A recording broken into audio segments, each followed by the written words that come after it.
poem My Mother at 66 written by Kamla Das.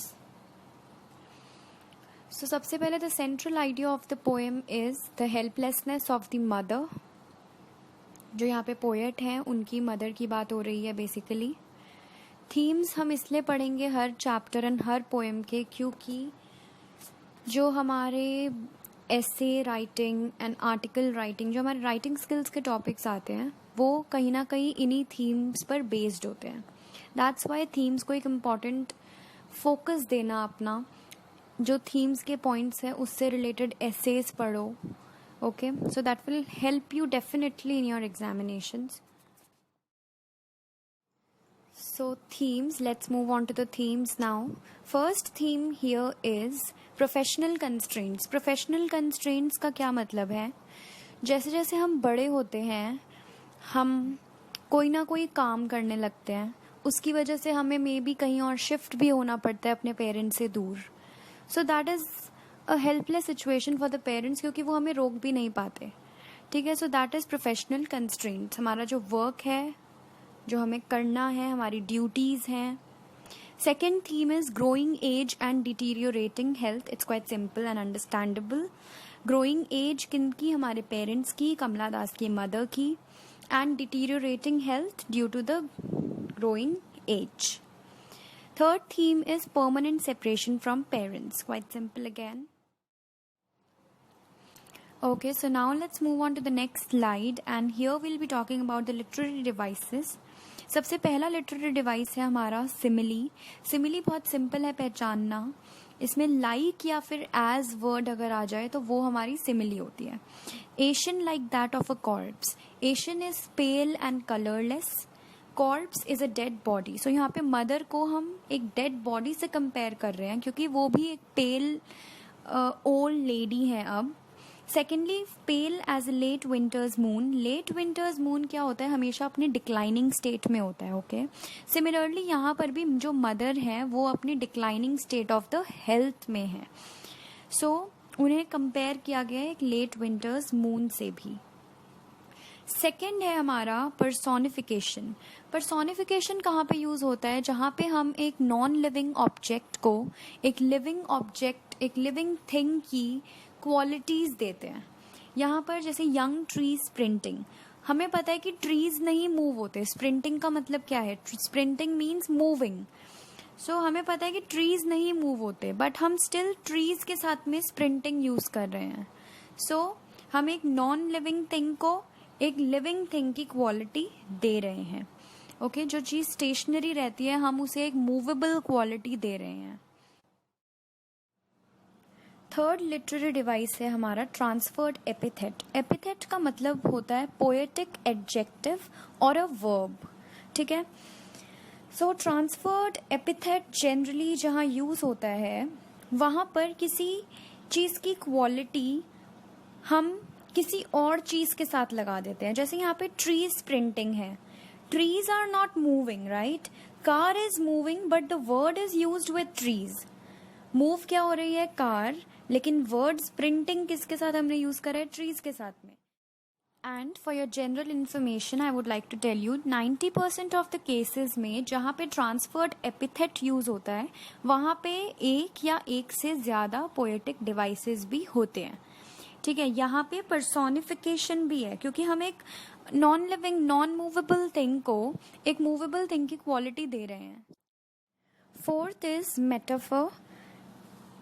Metaphor is again something जहाँ पर हम किसी चीज की क्वालिटी किसी और चीज के साथ में कंपेयर करते हैं. जैसे मेरी चिल्ड्रन स्पिलिंग. स्पिलिंग बेसिकली मतलब कोई भी जैसे fluid that spills. Okay, children can't spill, right? But यहाँ पे यूज हुआ है मेरी children spilling out of their Holmes. What does that mean? Simply इसका ये मतलब है कि जो चिल्ड्रन, जो बच्चे खुश हैं, एनर्जेटिक चिल्ड्रन, वो लोग अपने घरों से बाहर निकल रहे हैं. So spilling is gushing out of their homes. So यहाँ पर मेटाफर है. Fifth is repetition. Quite simple. Smile and smile and smile. Sixth and the last literary devices, images and symbols, दो तरह के हैं, कंपैरिजन एंड कॉन्ट्रास्ट. कंपैरिजन में there are two, which is ashen like that of a corpse and pale as a late winter's moon. ये सब fragility and old age से deal कर रहे हैं, ये दोनों एक ग्लूमी एटमॉस्फेयर है. एंड whereas contrast में भी दो हैं, young tree sprinting and merry children spilling. merry and young जो ये दो words हैं, ये दोनों words एकदम contrast में है to the environment, that to the atmosphere that is in the poem. poem में क्या है, एकदम gloomy atmosphere है, एकदम sad dull atmosphere है, but the poet has used jovial words like young and merry, which are in complete contrast to old age and the theme of the poem. Now let's begin with the poem. Driving from my parents' home to Cochin last Friday morning. So जो कमला दास है वो अपने parent के घर से कोचिन जा रही हैं. She is in the car traveling to the airport. Last Friday morning, okay. I saw my mother beside me. They both were going in the car. Doze, open-mouthed, her face Asian like that of a corpse, and realized with pain. Doze is slept, open-mouthed, her face Asian like that of a corpse. Asian like that of a corpse is a simile here. Asian is pale and colorless, corpse is a dead body, and realized with pain. What sort of a pain is referred to here? It is the pain, it is the fear of losing her mother. It is the permanent separation from her mother. She is thoughtful that it might be their last meet, as her mother is in the declining state of her health. That she was as old as she looked, but soon put that thought away.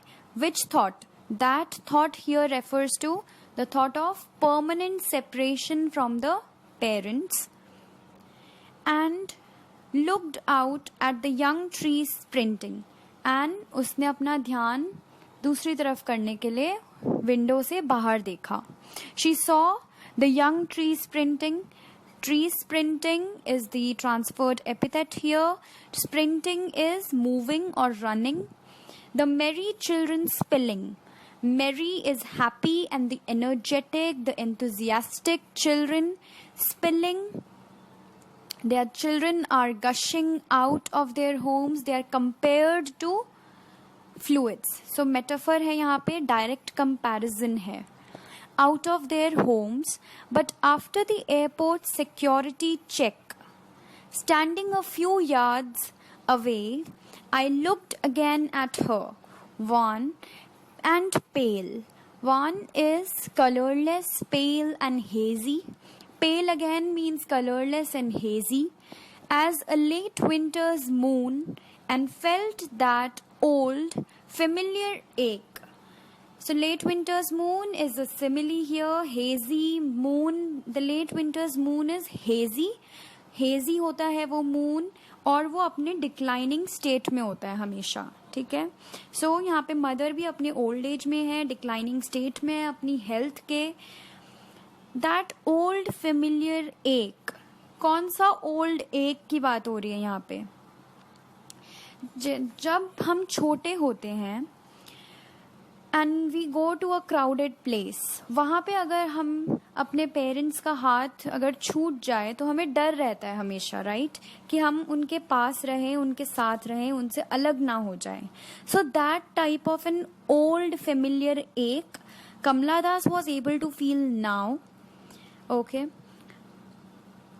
But all I said was, see you soon, Amma.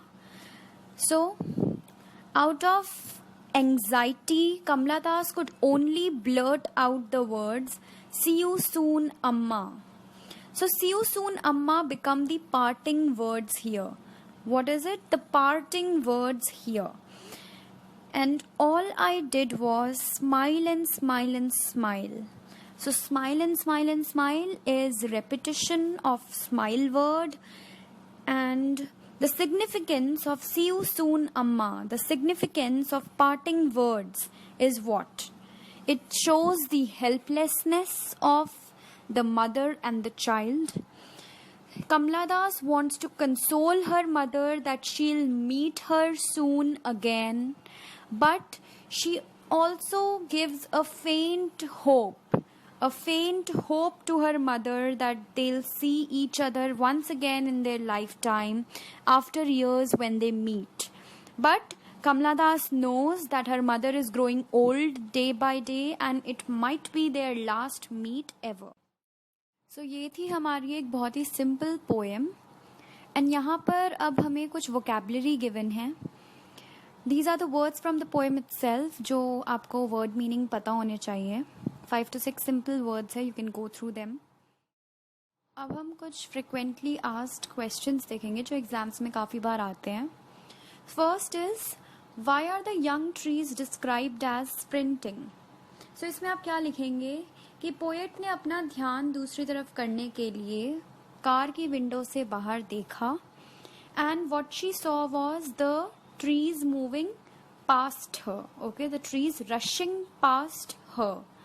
So from a moving vehicle the stationary objects which were outside, they appeared to be moving in the opposite direction. And Kamala Das has compared the trees with boundless energy. ये word boundless energy important है. English में basically क्या है, you have to give some key words to your answers and बाकी आपको just framing करनी है. So यहाँ पे boundless word is very important. Boundless energy rushing past the window. यहाँ पे आप एडिशनली ये बता सकते हो that she uses poetic devices like imagery, personification, transferred epithet to highlight this idea.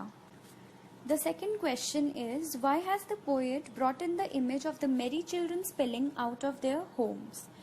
So यहाँ पर पोएट ने क्या करा है, कॉन्ट्रास्ट दिया है sad environment and happy environment में. जो यहाँ पर चिल्ड्रन हैं वो एंथुजियाज्म से भरे हैं, वाइटलिटी है उनमें, they are full of energy which is in a sad contrast to the poet's aged mother and her sad Asian voices. ठीक है, the image of the children also lends a contrast to the poet's mood. So that's why the poet has used this phrase over here. The third question is, why has the mother been compared to the late winter's moon? So this I have explained you while telling you the poem as well. The ashen and the pale visage of the narrator's mother has compelled her to compare her mother to the old winter's moon.